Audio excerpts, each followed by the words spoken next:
Bonjour à tous, bienvenue dans le grand JT des territoires sur vos chaînes locales et régionales et sur TV5 Monde. Voici les titres de l'actualité. Elles sont les héroïnes de nos hôpitaux, sous le feu des projecteurs et de l'actualité depuis un an. Stressées et à bout de souffle, les caméras de VIA Moselle TV ont pu rencontrer deux jeunes infirmières sur leur lieu d'activité. D'autres héros dans ce journal, les travailleurs du refuge de la Tanière près de Chartres. Ce lieu accueille des animaux sauvages qui ont été abandonnés ou retraités du cirque notamment.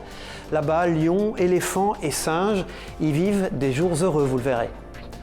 On le croyait parti, l'hiver et la neige sont de retour ces derniers jours dans nos montagnes. Pour le plus grand plaisir bien sûr des chanceux présents sur place. Parmi eux, les adeptes du ski de fond, comme a pu le constater la chaîne VIA Vosges.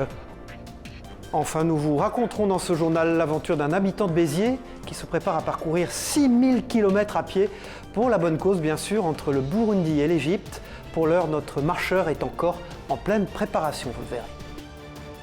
Je vous le disais dans les titres, cela fait un an désormais que les soignants ont pris de plein fouet la crise sanitaire.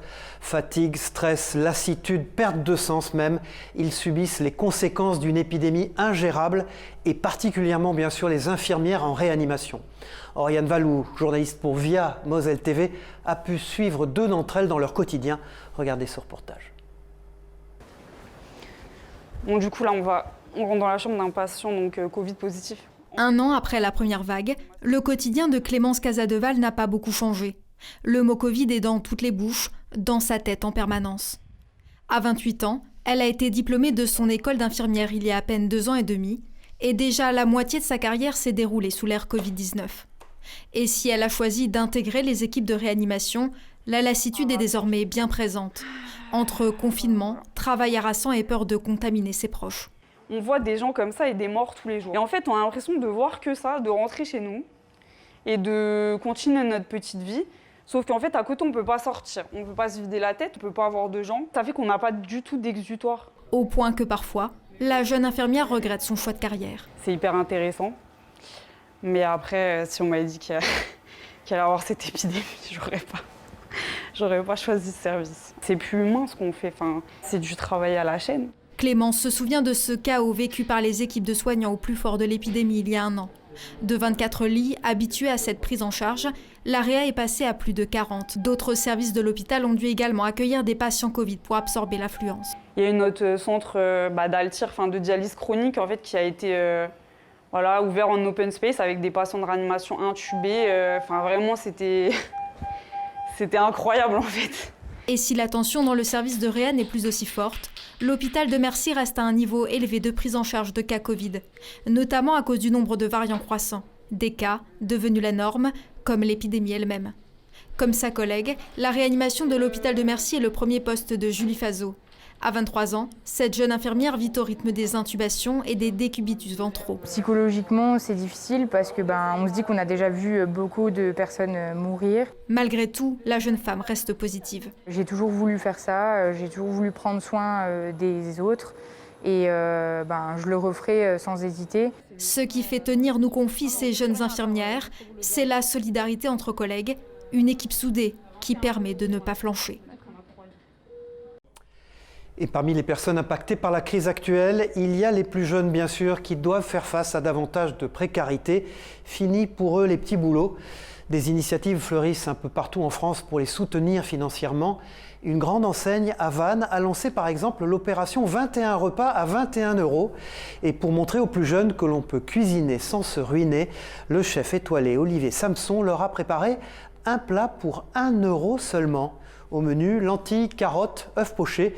Comme vous pouvez le voir sur ces images de TBO, la recette a l'air absolument succulente. Des étudiants qui bénéficient aussi de petits prix pour se meubler ou s'habiller, comme dans le sud-ouest, à Bordeaux par exemple.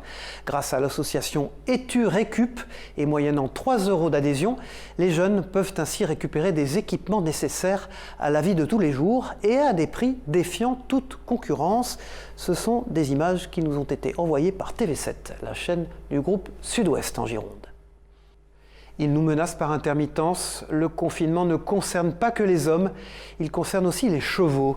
Une épidémie de rhinopneumonie provenant d'Espagne frappe les centres équestres français. Dans la Loire, vous allez le voir, toutes les compétitions sont ainsi annulées jusqu'à la fin du mois. Précision et reportage d'Adrien Blétry pour TL7, la télévision de la Loire. C'est la semaine dernière que la rhinopneumonie touchait les premiers chevaux en France, un virus très contagieux et sa forme la plus grave se traduit par des problèmes moteurs et neurologiques, des troubles pouvant aller jusqu'à causer la mort de l'animal. La suspension des compétitions professionnelles est donc logique. Plus les chevaux sont brassés à droite à gauche et plus il y a des risques de prolifération de la maladie. Donc c'est normal que la fédération arrête toutes les compétitions. Ça vient en plus des problèmes liés au Covid.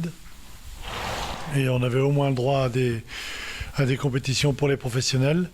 Là, ça arrête toutes les compétitions jusqu'à la fin du mois. Aucun cheval ne peut rentrer dans l'écurie. Marine Segura, une cavalière du centre équestre d'Unieux, doit préparer des futures compétitions internationales. Le sélectionneur de l'équipe de France doit donc se déplacer.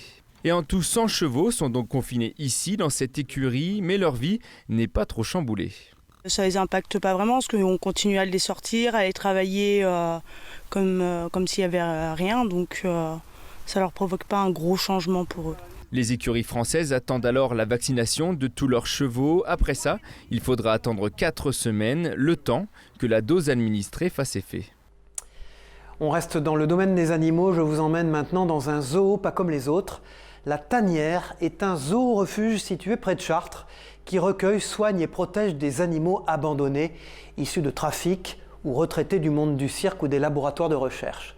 C'est un projet hors norme initié par Patrick Violas pour sauver ces animaux abîmés par la vie et leur offrir une retraite dans la dignité.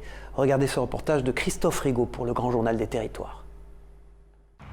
Des éléphants, des lions, des singes. La Tanière est un lieu unique en Europe. Plus qu'un zoo, c'est avant tout un refuge pour des animaux abandonnés, blessés ou issus de trafics illégaux. Cette incroyable arche de Noé, installée sur 14 hectares près de Chartres, est l'œuvre de Patrick Violas et de son épouse. Parmi les 600 pensionnaires accueillis par la Tanière, on trouve aussi des animaux de cirque aux histoires cabossées, comme le lion Dal. Son frère avait attaqué le dresseur, donc à mon avis son frère a mal fini. Et je pense qu'ils avaient un peu peur après. Ils nous l'ont amené ici. Par contre, c'est un des rares, son ancien dresseur, qui vient régulièrement le voir. Il est venu l'autre jour pour son anniversaire et qui nous appelle régulièrement pour avoir des nouvelles. À l'origine du refuge, une rencontre entre Patrick et Paolo qui décident de quitter le monde du cirque avec ses ours et ses otaries. Depuis, la Tanière offre une seconde vie à ces animaux. Imaginez que si on enlevait Paolo à ses ours, ça serait une catastrophe. Il les a eu tout petits, il les a sauvés, la mère les avait abandonnés quand ils sont nés, c'est pour ça qu'il a eu des ours, il ne voulait pas des ours Paolo. La Tanière accueille également des animaux de laboratoire, comme ces singes, qui ont passé la plus grande partie de leur vie en captivité pour des essais cliniques. Des animaux qui sont tous arrivés au refuge avec de lourdes séquelles psychologiques. On en a 2 ou 3 qui sont antidépresseurs, mais petit à petit ça s'arrange. On a encore 1 ou 2 qui ont quelques traces de séquelles, d'électrodes, là, notamment juste à côté. On fait des greffes de peau, etc. et ça va s'arranger. C'est pas parce qu'il a ça sur la tête qu'il ne peut pas vivre. Car plus qu'un refuge, la Tanière est aussi un zoo qui se visite.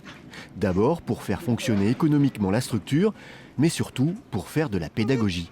On explique aux plus jeunes, parce qu'on veut rentrer dans la tête des enfants, que Canel, Ruffiot, tous, ils ont participé à travailler sur la maladie d'Alzheimer et Parkinson.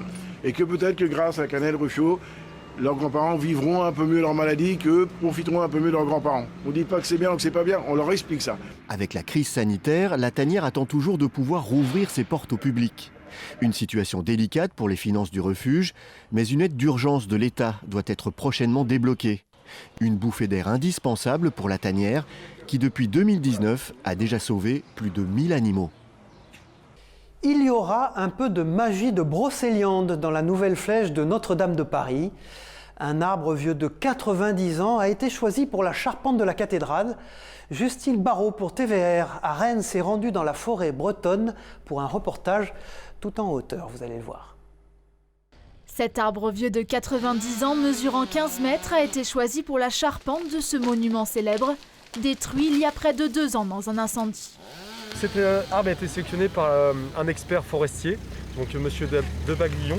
Cet arbre a été sélectionné par rapport à sa rectitude, à sa qualité de bois, en fonction des cahiers des charges de la charpente. En tout, une vingtaine de chênes bretons a été abattue ces dernières semaines, à l'image de celui-ci à Paimpont. L'association des experts forestiers en charge du projet a eu une courte fenêtre pour réaliser la collecte. La contrainte biologique qui nous a été imposée, c'était qu'avant la montée de la sève, donc le démarrage de la végétation, les arbres puissent être coupés pour ne pas être trop gorgés d'eau. Donc effectivement, la montée de sève, commençant avec le changement de lune, normalement à la semaine prochaine, il fallait se presser pour qu'on puisse abattre ces chênes dans les bonnes conditions. Ces arbres ont été récoltés à partir de dons de propriétaires de domaines forestiers privés. La majorité viennent d'Ille-et-Vilaine, dont 8, rien que dans la forêt de Paimpont. On a des partenaires qui, en apprenant ce projet, des partenaires entrepreneurs forestiers qui travaillent régulièrement sur la forêt, nous ont proposé de replanter 15 arbres, 15 petits chênes pour un chêne abattu. Donc 120 chênes vont être reboisés. Dans quelques jours, l'arbre sera conduit dans une scierie. Le tronc devra sécher encore entre 12 et 18 mois avant d'être transformé en poutre de charpente. Voilà, dans ce journal L'économie en région, à présent avec Michel Picot. Bonjour Michel. Aujourd'hui, vous nous parlez de la start-up EONEF qui veut donner du sens à ses activités. Elle veut faire en quelque sorte un business for good qui peut dans certains cas sauver des vies grâce à leur ballon gonflable utile et intelligent, Michel. Bonjour Cyril, bonjour à tous. Oui, je voulais vous présenter la start-up EONEF qui a mis au point des ballons intelligents gonflés à l'hélium. Et quand je dis intelligent, c'est que l'on peut équiper ces ballons photovoltaïques et autonomes de caméras, voire de relais téléphoniques. Autrement dit, malheureusement, vous le savez, lors de catastrophes naturelles comme des inondations, bien souvent le réseau de téléphonie mobile ne résiste pas et les populations se retrouvent alors coupées du monde. Les secours ont aussi du mal à travailler sans outils de communication. Grâce à leurs ballons, ils ont donc la possibilité d'installer un relais téléphonique branché sur les panneaux solaires souples, également installés eux-mêmes sur le ballon, et donc ainsi de rétablir les communications. Ces ballons sont capables de surveiller de grands sites industriels et de renforcer ainsi le dispositif de sécurité en limitant le personnel et le nombre de caméras installées. Sa solution a aussi été utilisée en Australie pour une mission d'observation de la faune sauvage ou encore sur l'île de la Réunion pour observer les oiseaux dans un milieu difficile d'accès. Les deux jeunes fondateurs, Julie Dautel et Cédric Tomissi, ont créé un business for good alliant performance économique et ayant un impact positif sur la planète et les humains. Et ces deux ambassadeurs actifs souhaitent désormais sensibiliser les jeunes à l'entrepreneuriat engagé et à utiliser leur savoir-faire et leurs outils à disposition pour le bien commun. L'esprit entrepreneurial est en train de changer dans ce pays avec cette nouvelle génération de dirigeants. Merci Michel Picot, on vous retrouve dans un prochain JT des territoires. Vous avez dû d'ailleurs vous aussi le constater, après un épisode de température printanière partout en France, l'hiver s'est réinvité dans certaines régions.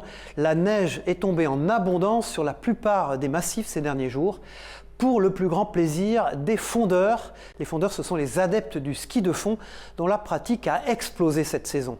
Reportage à La Bresse, dans les Vosges, de Livia Bucher et d'Anne Didier pour Via Vosges sur place. Il y a une dizaine de jours, on se projetait plus facilement au printemps. Et pourtant, la neige nous a rappelé ce week-end que nous étions bien encore en hiver. Elle tombait en abondance ce dimanche du côté du domaine de la Bresse-Lichpa. Et qu'ils soient novices ou expérimentés, les skieurs de fond avaient bien prévu d'en profiter. On a regardé la météo ce week-end et on a vu qu'il neigeait ici, donc on a décidé jeudi de partir. Le temps est revenu, c'est le top quoi. On va en profiter à fond pour cette semaine. On avait rangé les skis et puis ressorti les baskets de trail. Ah, l'hiver n'est pas terminé, apparemment il va neiger toute la semaine, donc c'est génial, on va pouvoir encore faire quelques petits exercices pour se perfectionner éventuellement. Si certaines stations, comme celle de la Bressonnec, avaient annoncé il y a quelques jours sur les réseaux sociaux la fin de leur saison, ce n'est pas le cas ici au Lichpa qui a tout de même pensé à la fermeture. C'était quand même dans un coin de notre tête, c'était en fonction des conditions météo. Puis donc là, vu ce qu'ils annoncent pour ces jours à venir et jusqu'au week-end prochain, ça va être des super conditions pour skier encore. Coucou! Un prolongement bienvenu pour les skieurs qui profitent jusqu'au bout de cette saison particulière, avec des stations qui ont dû s'adapter. La fermeture des remontées mécaniques qui a engendré un report de clientèle sur les activités nordiques avec une saison exceptionnelle, voire historique même, des chiffres jamais atteint. Avec nous à la Bresse, là, 80 000 skieurs qui sont venus. Bilan positif donc pour le domaine nordique du Lichpa qui devrait, si les conditions météo le permettent, rester ouvert jusqu'au 21 mars, premier jour du printemps. Ce dimanche, ils étaient plus de 320 sur les pistes du domaine. Preuve, si besoin, que le ski de fond a trouvé ses adeptes cet hiver. Une image encore de nos montagnes qui n'échappe pas, comme vous le constatez sur ces images, à la tendance fripe. Les caméras de 8 Mont-Blanc ont pu se rendre dans cette nouvelle boutique située à Morzine et portée par une jeune association, La Montagne Verte. Ce sont des images de nos confrères et partenaires de 8 Mont-Blanc. Jardiner, c'est bien connu, c'est bon pour la santé. Le printemps arrive et les Provençaux ont cruellement besoin de prendre l'air en cette période Covid, et notamment les citadins en manque de verdure, bien sûr, et c'est pour combler ce manque que l'association Zurich Taco met à disposition des jardins partagés sur l'île de la Barthelasse, à 2 pas du centre-ville d'Avignon. Une opportunité qui ravit les habitants. Écoutez les propos recueillis par le journal La Provence sur place, nos partenaires. Je viens à vélo, quoi. Et à vélo, on est directement comme si on était en ville et on est de suite à la campagne, quoi. Donc c'est super agréable et puis on rencontre des gens vraiment sympas. Pour les enfants, pour prendre l'air, pour renouer un peu avec ça, avec la terre, ça fait du bien, quoi. On reste dans le vert des jardins et dans le sud toujours, mais le sud-ouest cette fois-ci, où la rédaction de La Dépêche a eu la chance de se rendre dans l'une des fermes de la maison Chanel. Située au pied du château de Gaujac, dans les Landes, on y cultive sur 40 hectares la fleur fétiche de la marque de luxe, la camélia. Des images enivrantes, comme vous pouvez le constater. Écoutez d'ailleurs à ce propos Jean Toby, qui est botaniste et qui est à la base de cette belle aventure. Le partenariat avec la Maison Chanel nous a permis, dès 1997, de mettre en lien bien que certains camélias, avec des procédés techniques extrêmement nouveaux et novateurs, d'extraire des molécules qu'on ne pouvait pas extraire avant avec des alambics ordinaires. À ma connaissance, on n'a pas, nulle part ailleurs, cette proximité entre la culture et le produit fini en un seul lieu. C'est un métier millénaire que nous allons vous présenter maintenant dans ce reportage qui a façonné le paysage de la presqu'île de Guérande en Loire-Atlantique, où les marais salants sont devenus la richesse de ce territoire situé entre la Loire et l'océan. Rencontre tout de suite avec un paludier passionné.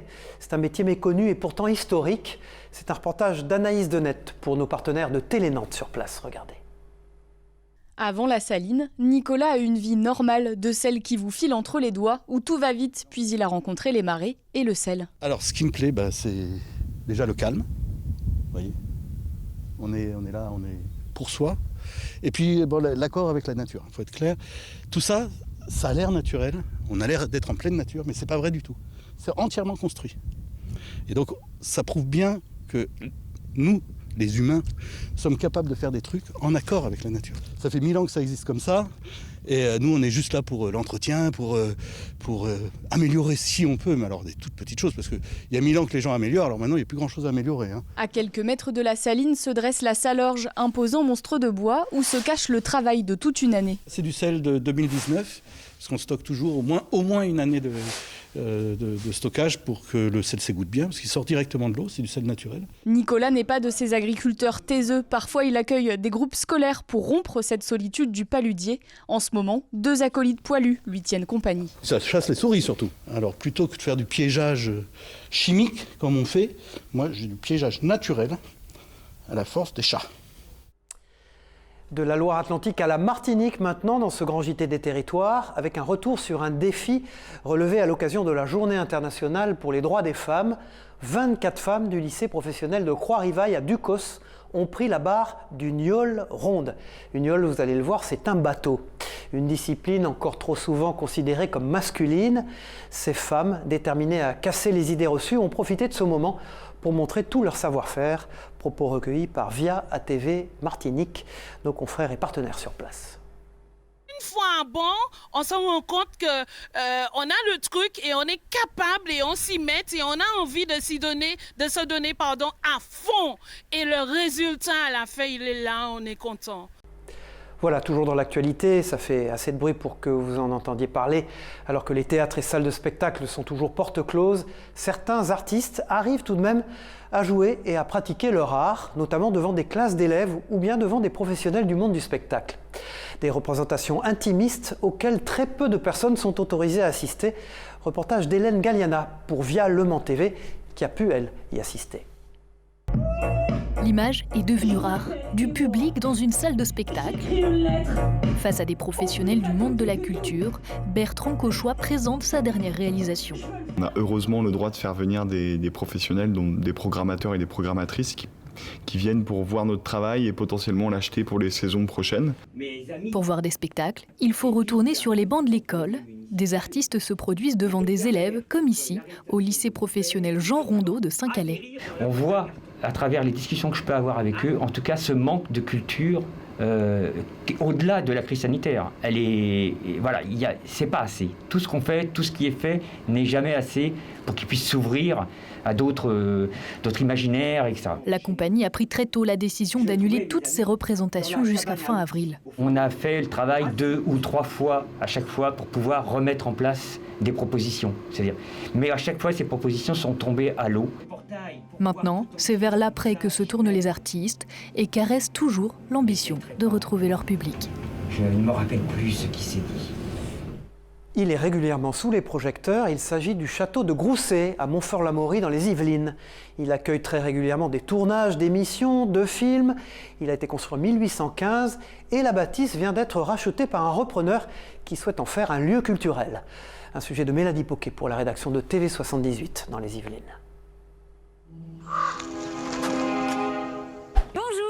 Bonjour. 3 tournages avec un point commun, le château de Grousset. L'édifice est aujourd'hui vide de nombreux meubles, mais pour une bonne raison. 2 ans et demi de travaux vont être lancés. Le château vient de se trouver un repreneur. Il a été donc racheté suite à un appel d'offres qu'on a lancé, qui a duré pendant un peu plus d'1 an. Et donc on a sélectionné donc une famille française qui est amoureux de l'art. Donc on a eu la chance de pouvoir construire un vrai projet avec eux. Et donc ils sont partis là, je pense à partir de la fin de l'année, on va partir sur des débuts de travaux. Initialement fondé en 1815 avec un premier bâtiment sur les terres de chasse de Louis XIV, construit pour la duchesse de Charraud, il est racheté en 1938 par Charles de Bestéguy.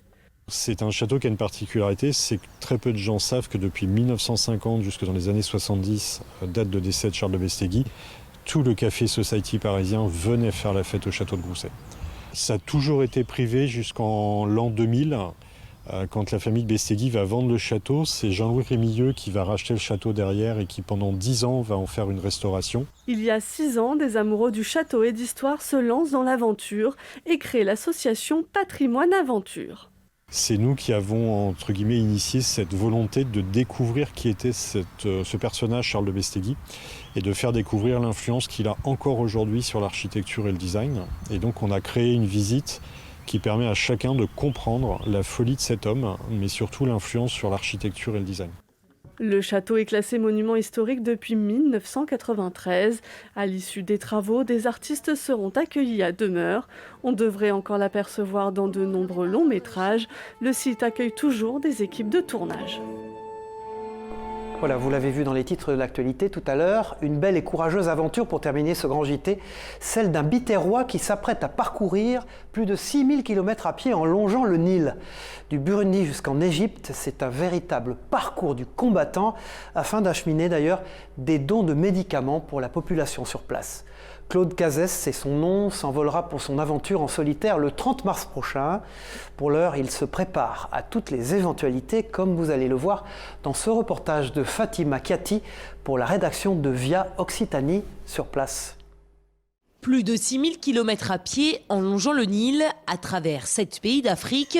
C'est le nouveau défi de Claude Cazès afin d'acheminer des dons de médicaments pour la population. Une aventure que ce père de famille a décidé de vivre seul en survie dans la nature. Alors forcément, cela demande du travail de recherche, manger en chassant et en pêchant ou éviter les prédateurs. Et les animaux, c'est pas dangereux, ils vont pas te manger tout cru. Aussi, il va rencontrer des animaux, il pourra me raconter ce qu'il a vu. Je pense que c'est un super aventurier parce que quand même, il y a pas tout le monde qui a le courage de faire ça. Ce Biterrois de 38 ans a puisé ce besoin de se dépasser dans ses années à la Marine nationale et à la Légion étrangère. Il traînera un chariot de 50 kilos rempli de médicaments pour les ONG locales tout au long de son périple. Alors, il s'entraîne depuis des mois. Plus on se rajoute en fait de contraintes et plus on aura des facilités en fait à marcher. L'aventure débutera au Burundi, se finira 6 mois plus tard en Égypte, à l'embouchure du Nil. Le trentenaire espère parcourir 37 km à pied par jour. Je veux déjà me prouver à moi-même qu'effectivement ce type de défi c'est possible pour une personne ordinaire, mais je veux surtout montrer en fait aux personnes qui sont autour de moi, comme ceux qui ne le sont pas, que tout est possible. Ce qui fera que j'ai réussi, c'est en priorité que j'ai mon sac vide et donc que j'ai délivré tous les médicaments en premier, et en deuxième, je dirais que je puisse aller jusqu'au bout de cette expédition. Claude Cazes s'envolera pour son aventure en solitaire le 30 mars prochain et il prépare déjà sa prochaine expédition, l'Antarctique en 2022. Voilà, fin de cette édition du Grand JT des Territoires. Merci à tous de l'avoir suivi sur vos chaînes locales et régionales et sur TV5 Monde bien sûr. On se retrouve la semaine prochaine pour une nouvelle édition. Bon courage à tous.